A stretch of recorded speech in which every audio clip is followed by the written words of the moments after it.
ఆంధ్రప్రదేశ్లో పోలీసు వ్యవస్థ ఇన్నేళ్ల తర్వాత కూడా అత్యంత దారుణంగా, దుర్మార్గంగా ఉంది. లైసెన్స్డ్ గూండాస్ అని చెప్పి ఎప్పుడో సుప్రీంకోర్టు చెప్పినటువంటి మాటలకి పూర్తి న్యాయం చేస్తోంది.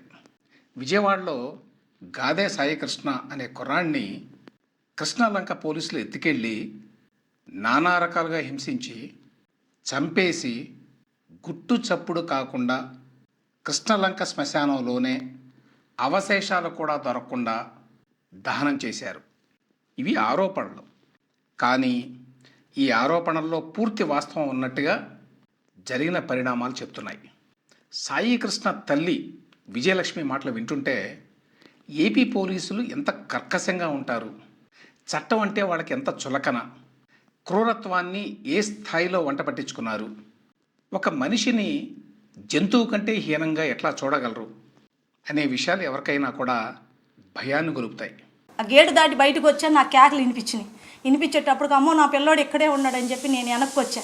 పెద్ద పెద్ద కేకలు, నన్ను చూడనిండి అయ్యా, మా అబ్బాయి ఇక్కడే ఉన్నాడయ్యా, నన్ను ఎందుకు ఇన్ని రోజుల నుంచి తిప్పుతున్నారు, నా కొడుకుని తీసుకొచ్చేసి నన్ను ఇలా చేసి వాడి గోల్డ్ పీకేసి ఇష్టం వచ్చినట్టు ఆంబోతులాగా కొట్టి నేను మళ్ళీ వచ్చి అయ్యా ఫోనన్నా ఇవ్వండి అయ్యా, నా కొడుకు ఎక్కడ ఉండాలి, నేను ఫోన్ చేసుకుంటానంటే ఒక్కడు కూడా సహకరించలేదయ్యా. నా పిల్లోడిని కొట్టి కింద పడేశారయ్యా, బాత్రూమ్ దగ్గర తీసుకొచ్చి. ఈ పిల్లోడు మా పిల్లోడు అంటే మీ పిల్లోడు కాదు, వెళ్ళిపో, నువ్వు వెళ్ళిపో ముందు ఇక్కడి నుంచి, దాన్ని పంపించేయండి రా బయటకు అని అడిగాడయ్యా. ఎన్ని మాటలు మాట్లాడు అంటే అన్నాడులే, నా బిడ్డ నాకు కావాలనుకుని నేను నుంచున్నా అక్కడ. నన్ను ఎంత చేశాడంటే నేను ఎందుకోసం బాధపడుతున్నానంటే నా కొడుకుని ఇంకెక్కడి నుంచన్నా తీసుకొస్తారేమోనని నేను చూసుకుందామని బాధపడుతున్నా. కానీ ఇంత అన్యాయం చేసినోడికి మీరు ఎంత మద్దతు చేస్తున్నారంటే నిజంగా కూడా ఆ పార్టీ కేసు కట్టి ఈ పార్టీ కేసు కట్టి నా పిల్లోడిని నాకు ఉంటే చూపించండి, లేకపోతే నాకు అంత ఇవ్వండి, మట్టన్నా ఇవ్వండి, పోనీ ఎక్కడ చేసాడో చెప్పండి, వెళ్ళిపోతాను నేను అక్కడికి, నేను వెళ్ళిపోతాను. నాకు ఈ కేసులు ఈ రాజకీయాలు నాకు నచ్చవు. సాయికృష్ణకి 26 ఏళ్ళు. కాపు కులానికి చెందినటువంటి ఈ కుటుంబం కృష్ణాలంకలో ఉంటుంది, విజయవాడలో. సాయికృష్ణ రౌడీ షీటర్ అని చెప్పి పోలీసులు చెప్తున్నారు. అతని మీద గంజాయి స్మగ్లింగ్ కేసు, హత్యాయత్నం కేసు, అత్యాచారం కేసు, పోలీసుల మీద దాడి చేశాడు లాంటి కేసు, ఇట్లాంటి 20కి పైగా క్రిమినల్ కేసులు అతని మీద ఉన్నాయి అని పోలీసులు చెప్తున్నారు. తన మీద ఇట్లా కేసులు పెడుతున్నారు, వెంటాడి వేధిస్తున్నారు అని చెప్పి అతను మార్కాపురం వెళ్ళాట అజ్ఞాతంగా జీవితం గడపడానికి. కానీ అతని మీద కొన్ని కేసులు ఉన్నాయి. సో సాయికృష్ణ ఈ కోర్టు విచారణకి హాజరు కాకపోవడంతో అతని మీద 2 నాన్ బెయిలబుల్ వారెంట్లు జారీ అయినాయట.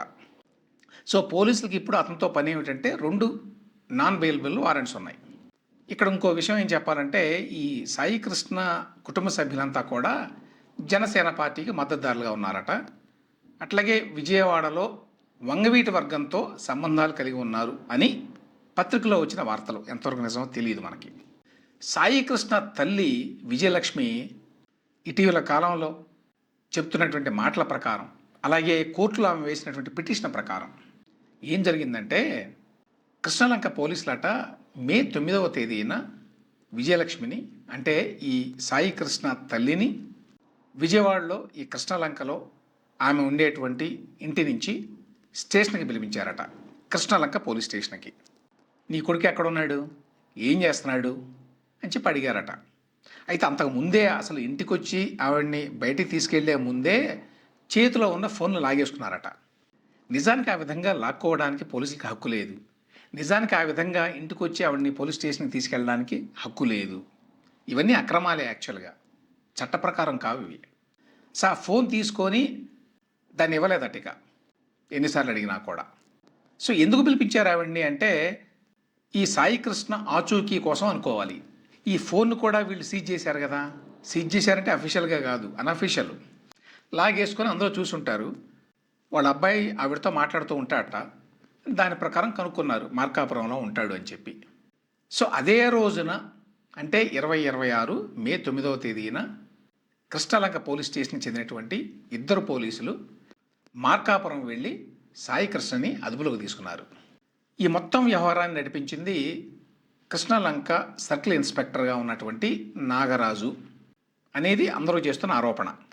మే 9వ తేదీన సాయికృష్ణ తల్లి విజయలక్ష్మిని స్టేషన్కి పట్టుకెళ్ళారు, ఆచూకీ అడిగారు కాబట్టి ఆవిడకి తెలుసు కొడుకుని ఏదో చేస్తున్నారని. ఆ తర్వాత మే 11వ తేదీన ఆమె మళ్ళీ స్టేషన్కి వెళ్ళిందట. మీరు అన్నీ అడిగారు కదా, ఆచూకీ కావాలన్నారు కదా, మరి నా కొడుకుని పట్టుకున్నారా, మీ స్టేషన్లో ఉన్నాడా అని చెప్పి. పోలీసులు మాత్రం మాకేం తెలియదు అన్నట్టుగా ఏమీ సమాధానం చెప్పలేదట. కానీ పోలీస్ స్టేషన్లో ఇంకా ఖైదీలు వాళ్ళు వీళ్ళు ఉంటారు కదా, వాళ్ళు సైగ చేశారట, పైన ఉన్నాడు నీ కొడుకు అని. కాబట్టి అక్కడే ఉన్నాడు అనేది ఆవిడకి తెలుసు. ఆవిడ బతిలాడిందట ఆ సిఐని, ఒకసారి చూపించండి కనీసం నా కొడుకుని అని. అప్పుడు సిఐ మాట్లాడిన మాటల్ని ఆవిడ చెప్పింది. అంతకుముందు మే 9వ తేదీనే అప్పటికింకా వాళ్ళు పట్టుకోవాలా, అప్పుడే నీ కొడుకుని ఎప్పటికైనా నేను చంపేస్తా అని చెప్పాట. 2-3 సార్లు అన్నాడు ఆ మాట అని చెప్పింది ఆవిడ. ఇక మే 11వ తేదీన కొడుకు ఆచూకీ కోసం వెళ్ళినప్పుడు ఆవిడ పోలీస్ స్టేషన్లో ఉన్నాడని తెలిసింది ఆవిడకి. నీ కొడుకు చనిపోయాడని చెప్పనుకో, ఇక ఎప్పటికీ కూడా రాడు ఇంటికి, దండేసుకో ఇంట్లో ఫోటోకి అని చెప్పి అత్యంత క్రూరంగా మాట్లాడాడట. ఆశలు వదులుకో అన్నట. ఆవిడ బజ్జలాడిందట, మీరు కొట్టుంటారు, మా అబ్బాయిని కొడితే కొట్టారు, ఇప్పటికైనా నాకు అప్పచెప్తే నేను తీసుకెళ్ళి హాస్పిటల్లో చేర్పించుకుంటాను, నేను చూసుకుంటాను, మీ పేరు చెప్పను అని. అయినా కూడా వాళ్ళు మా దగ్గర లేడిపో అని చెప్పి పంపించేశారు. అంతే కదండి, ఆవిడ ఆ స్టేషన్కి అప్పటి నుంచి చాలాసార్లు వెళ్ళింది. వెళ్ళిన ప్రతిసారి ప్రతి కానిస్టేబుల్ని అడిగిందట బయట నిలబడి, నా కొడుకు ఆచూకీ చెప్పండి, ఎక్కడున్నాడు, ఏం చేశారు, పట్టుకొచ్చారు కదా మీరు మార్కాపురం నుంచి అని. ఎందుకంటే ఫోన్ చేయడం మానేశాడు మే 9 తర్వాత. సిఏ గారు చూసుకుంటారు, ఆయన చెప్తారులే, ఇప్పుడు కాదులే అని చెప్పి పంపించారట వాళ్ళు. ఇంకోటి ఏమిటంటే మార్కాపురం నుంచి పట్టుకొచ్చారు. పట్టుకొచ్చిన తర్వాత చట్ట ప్రకారం అయితే 24 గంటల్లోగా కోర్టులో హాజరుపరచాలి. అది మామూలుగా చేయరనుకోండి పోలీసులు, ఓకే 48 గంటల తర్వాత, 72 గంటల తర్వాత, ఎప్పుడప్పుడు చేస్తారు తర్వాత నెమ్మదిగా, అసలు చేయలేదు. సో మొత్తం మీద ఏమిటంటే మే 9న పోలీసులు తీసుకెళ్ళినప్పటి నుంచి కూడా ఈ సాయికృష్ణ ఆచూకీ దొరకకుండా పోయింది.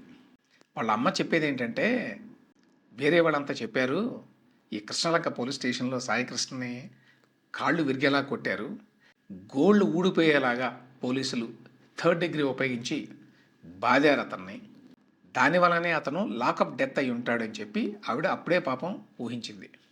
పోలీసుల 3rd డిగ్రీ దెబ్బలు తట్టుకోలేక అక్కడే చనిపోయాడు అనేది వాళ్ళ అమ్మ విజయలక్ష్మి చేసే ఆరోపణ. అంతేకాదు ఆ తర్వాత మరి చనిపోతే బయటికి వస్తుంది కదా, అందుకని కనీసం కుటుంబ సభ్యులకు చెప్పకుండా మామూలుగా ఏం చెప్తారంటే ఏదో ఒక అబద్ధం చెప్పి ఎక్కడో చనిపోయాడు మీ అబ్బాయి అని చెప్పి కనీసం బాడీ అప్పచెప్తారు. బాడీ అప్పచెప్తే తెలిసిపోతుంది కదా, కొట్టారు కదా, కొట్టి చంపేశారు కాబట్టి ఆధారాలు ఉంటాయి. అందుకని ఆధారాలని పూర్తిగా తుడిచిపెట్టడానికి పోలీసులు ఈ సాయికృష్ణ అనేటువంటి 26 ఏళ్ల కుర్రవాడి మృతదేహాన్ని విజయవాడలోనే ఆ కృష్ణలంక శ్మశాన వాటికలోనే రహస్యంగా దహనం చేశారని చెప్పి అతని కుటుంబం, అంటే ప్రధానంగా వాళ్ళ అమ్మ, వాళ్ళ నాన్న అంత యాక్టివ్గా ఉన్నట్లేడు, వాళ్ళ అమ్మ తోటే సాయికృష్ణ ఎప్పుడు టచ్లో ఉంటాడు కాబట్టి వాళ్ళ అమ్మ ఆరోపిస్తోంది. ఆ తర్వాత పోలీస్ స్టేషన్ చుట్టూ అనేకసార్లు తిరిగిందట ఆవిడ, నా కొడుకు ఆచూకీ చెప్పండి, మీరు ఏం చేసినా పర్వాలేదు, ఇంతటితో వదిలేద్దాం, మా అబ్బాయిని తీసుకెళ్ళి నేను బాగు చేసుకుంటాను అని. అయినా వాళ్ళు ఏం చెప్పాల. చివరికి ఆ కుటుంబానికి సంబంధించిన కొంతమంది ఏపీ హైకోర్టులో హిబియస్ కార్పస్ పిటిషన్ వేశారు. దానికి బెజవాడ బార్ అసోసియేషన్ మద్దతు కూడా ఉందని చెప్తున్నారు. అంత ముందట ఆవిడ పోలీసుల దగ్గరికి వెళ్ళి ఈ సిఏ నాగరాజుని ఇతర పోలీసుల్ని బతిలాడిందట, ఏ పరిస్థితిలో ఉన్నా పర్వాలేదు, నా కొడుకు నాకు అప్పచెప్పండి అని. అంటే చివరికి ఆవిడ బతికి లేకుండా చనిపోయినా కూడా కనీసం బాడీ అన్నా ఇవ్వండి నాకు అని చెప్పి రిక్వెస్ట్ చేసిందట. అయినా కూడా వాళ్ళు ఏమి చలించాల, బహుశా అప్పటికే దహనం చేసి ఉంటారు. సో మొత్తానికి ఆ కుటుంబ సభ్యులు కొంతమంది వాళ్ళు చేసిన సహాయంతో ఏపీ హైకోర్టులో పిటిషన్ ఒకటి దాఖలైంది, habeas corpus petition. Habeas corpus అంటే అర్థం ప్రొడ్యూస్ ద బాడీ అని. ప్రజలకు ఉన్నటువంటి ఒక హక్కు ఇది. ఇట్లానే పోలీసులు ఎవరినో తీసుకుని వెళ్ళిపోతారు కదా, పోలీసులు కానీ ప్రభుత్వం కానీ, అప్పుడు అతని యొక్క బాడీని ప్రొడ్యూస్ చేయండి అని చెప్పి ప్రజలు ఎవరైనా సరే ఇదిగో ఈ రిట్ పిటిషన్ వేయొచ్చు కోర్టులో. కోర్టు ఆ హక్కును కాపాడుతుంది. సో ఆ ప్రకారం కోర్టు టేకప్ చేసింది కేసుని. చేసి ఏది మరి బాడీ ఎక్కడ మీరు ప్రొడ్యూస్ చేయండి అంటే, మేము సాయికృష్ణని అదుపులోకి తీసుకున్న మాట వాస్తవమే, జస్ట్ క్వశ్చన్ చేసి వదిలేసామంతే, ప్రస్తుతం అతను ఆచూకీ మాకు తెలియదని చెప్పి సమాధానం చెప్పారట. దీని మీద హైకోర్టు ఏమన్నదంటే జూన్ 17నే జరిగింది ఇది. జూన్ 29వ తేదీలోగా సాయి కృష్ణని మా ముందు హాజరుపరచండి అని చెప్పి ఆదేశించారు. ఆ తర్వాత ఈ కేసును కొంచెం రాజీ చేయడానికి కొంతమంది వ్యక్తుల్ని నా దగ్గరికి సిఐ పంపించాడు అని చెప్పి కూడా తల్లి విజయలక్ష్మి ఆరోపించింది. మొత్తానికి ఇది పబ్లిక్లోకి వచ్చింది. ఎప్పుడైతే హైకోర్టుకు వెళ్ళిందో ఇష్యూ, ఆ వెంటనే ప్రభుత్వం అప్పుడు మేలుకొని ఈ కృష్ణలంక సిఐ నాగరాజుని వేకెన్సీ రిజర్వ్కి బదిలీ చేశారు. వేకెన్సీ రిజర్వ్ అంటే అక్కడి నుంచి బదిలీ చేయటం, ఉద్యోగం ఉండదన్నమాట ప్రస్తుతానికి, తాత్కాలికంగా, అంతకుమించి ఏమీ కాదు. ఆ తర్వాత సీఎం చంద్రబాబు నాయుడు గారు సింగపూర్ పర్యటన నుంచి వచ్చారు. వచ్చినప్పుడు పవన్ కళ్యాణ్, చంద్రబాబు వీళ్ళంతా కలిశారట పోలీసు అధికారుల్ని. కలిసి బహుశా ఆరా తీసుంటారు ఏం జరిగింది ఏంటని. వార్తలు అయితే వచ్చినాయి, నారా చంద్రబాబు నాయుడు గారు, పవన్ కళ్యాణ్ గారు చాలా సీరియస్ అయ్యారు అని చెప్పి సిఐ నాగరాజుని వెంటనే సస్పెండ్ చేయండి అని చెప్పారట. సస్పెండ్ చేశారు. అంతేకాదు ఒక సీనియర్ ఐపీఎస్ అధికారి చేత ఈ కేసు మీద సమగ్ర విచారణ జరిపించండి అని చెప్పి ఆదేశాలు కూడా జారీ చేశారు అనేది తాజా వార్త. ఇక్కడ ఒక 2 పాయింట్లు చెప్పాలి. ఒకటి, ఈ సాయి కృష్ణ అనేటువంటి యువకుడు ఒక రౌడీ. పోలీసుల వెర్షన్ ప్రకారం అయితే రౌడీ షీట్ ఉంది అతని మీద. కాబట్టి పోలీసులు చేసిన పని తప్పు పట్టలేం అన్నట్టుగా కొంతమంది మాట్లాడుతూ ఉంటారు. సాయి కృష్ణ అనే వ్యక్తి ఎంత రౌడీ, ఏ స్థాయి రౌడీ అనేది పోలీసుల మాటలను బట్టి మనం నిర్ణయించలేం. కోర్టులు చెప్పే వరకు కూడా ఎవరైనా నిందితులే కానీ దోషులు కాదు. ఇక నిందితులైనా దోషులైనా వాళ్ళ ప్రాణాలు తీసే హక్కుని, అధికారాన్ని చట్టం పోలీసులకు ఇవ్వాల. కాబట్టి అటువంటి వాదనలు చేసే వాళ్ళకి చట్టం గురించి, న్యాయం గురించి ఎటువంటి అవగాహన లేదు అని చెప్పి అనుకోవాలి. కేసులు పెట్టడమే కాకుండా శిక్ష విధించే అధికారాన్ని కూడా పోలీసులకి మన రాజ్యాంగం ఇవ్వాల. సో ఇప్పుడు పరిస్థితి ఏమిటి? ప్రభుత్వం సీఐని సస్పెండ్ చేసింది. ఒక సీనియర్ అధికారి చేత ఈ కేసులో లోతుగా దర్యాప్తు చేయాలి అని చెప్పి ఆదేశించింది. కానీ ఈ పై చర్యలతోటి న్యాయం జరిగినట్టు కాదు. జూన్ 29 నాడు సాయి కృష్ణని కోర్టులో ప్రొడ్యూస్ చేయాలి అని చెప్పి ఏపీ హైకోర్టు వారు ఆదేశించారు. కానీ లేని మనిషిని పోలీసులు హాజరుపరచగలరని నేనైతే అనుకోవడం లేదు. అది సాధ్యం కాదు కాబట్టి.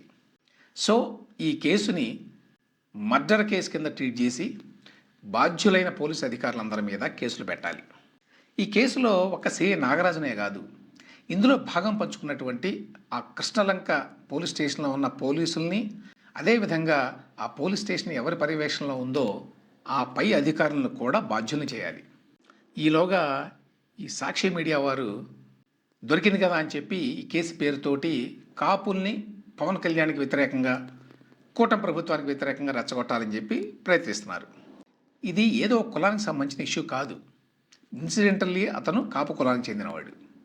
ఇక్కడ మనం గమనించాల్సింది ఏంటంటే వైసీపీ వాళ్ళు చేసే రాజకీయాలు వాళ్ళు చేసుకుంటారు. కానీ సామాజిక స్పృహ ఉన్న వాళ్ళు ఎవరైనా కులాన్ని పక్కన పెట్టి పోలీసులు ఉన్నది జనం ప్రాణాలు తీయడానికి కాదు అనే విషయం మీదనే దృష్టి పెట్టాలి. ఈ కేసులో కూటమి ప్రభుత్వం ఎంత పారదర్శకంగా వ్యవహరిస్తుంది అనే దాన్ని బట్టి ఇది నిజంగా ప్రజాప్రభుత్వమో కాదో తెలిసిపోతుంది.